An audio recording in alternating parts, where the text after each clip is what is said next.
அனைவருக்கும் வணக்கம். இது முத்துசெல்வம் வானிலை அறிக்கை. இன்றைய இரவு வானிலை சுருக்கம்.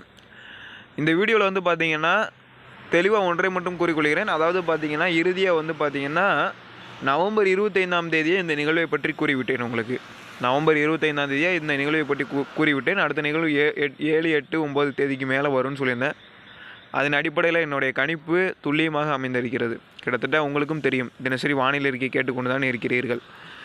இலங்கை நிலநடுக்கோடு இந்திய பெருங்கடல் பகுதியில் காற்று சுழற்சி வரும்னு சொல்லியிருந்தேன். அதன் அடிப்படையில் காற்று சுழற்சி என்பது சுமத்ராவிலிருந்து பார்த்திங்கன்னா நம்மளுடைய இலங்கையோட தென்கிழக்கு பகுதி வரைக்கும் வந்து அமைந்திருக்கிறது. இலங்கையோட தென்னிலங்கை அதனை ஒட்டிருக்கக்கூடிய நிலநடுக்கோடு இந்திய பெருங்கடல் பகுதியில் வந்து அமைந்திருக்கிறது. இதன் காரணமாக வந்து பார்த்திங்கன்னா தமிழக கடலோர மாவட்டங்களில் தமிழகத்தை ஒட்டிருக்கக்கூடிய வங்கக்கடல் பகுதியில் ஆங்காங்கே மழை மேகக்கூட்டங்கள் வந்து உருவாகி வருவதை நம்மளால் பார்க்க முடிகிறது.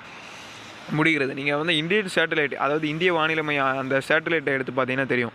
இப்போ எங்கெங்கெல்லாம் மழை பெஞ்சிக்கிட்டு அவங்களே லைவாக காமிப்பாங்க. அதன் அடிப்படையில் நான் சொன்னது போலவே பெரும்பாலான அந்த கடலோர பகுதிகளில் மேகக்கூட்டங்கள் வந்து மழை கொடுக்கறதுக்கு வந்துக்கிட்டு இருக்குது. இலங்கையில் கனம் முதல் மிக கனமழை எதிர்பார்க்கப்பட்டபடியே கொழும்பில் தொடங்கிவிட்டது, இலங்கையோட திருவோணமலையில் தொடங்கிவிட்டது, இலங்கையோட மன்னாரில் தொடங்கிவிட்டது, இலங்கையோட அந்த யாழ்ப்பாணத்திற்கு நம்ம ராமேஸ்வரத்துக்கு இடைப்பட்ட பகுதியில் அங்கேயும் தொடங்கிவிட்டது.